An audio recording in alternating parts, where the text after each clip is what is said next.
2 அணில்கள் மரத்தில் ஏறி ஓடி விளையாடிக் கொண்டிருந்தன. அதில் ஒரு அணிலுக்கு கடவுள் பக்தி அதிகம். தோழனான மற்ற அணிலுக்கோ கடவுள் நம்பிக்கையே கிடையாது.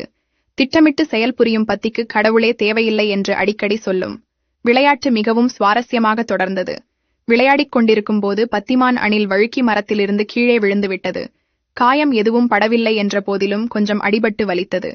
பெரிய ஆபத்திலிருந்து என்னை காப்பாற்றிய கடவுளே உங்களுக்கு நன்றி என்றது.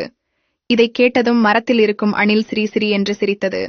பக்தியுள்ள அணில் சொன்னது, கடவுளை நம்புற நாங்கள் துன்பப்படுத்தப்பட்டும் கைவிடப்படுறதில்லை.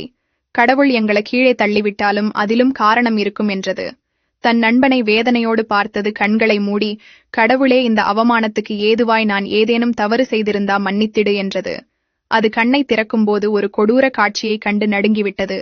மரத்திலிருந்த அணிலுக்கு அருகில் ஒரு பாம்பு நெருக்கி வந்து கொண்டிருந்தது. உன் பக்கத்துல பாம்பு என்று மரத்தின் கீழிருந்து சொல்கின்ற சத்தம் மேல் இருக்கும் அணிலின் காதில் ஏறவில்லை.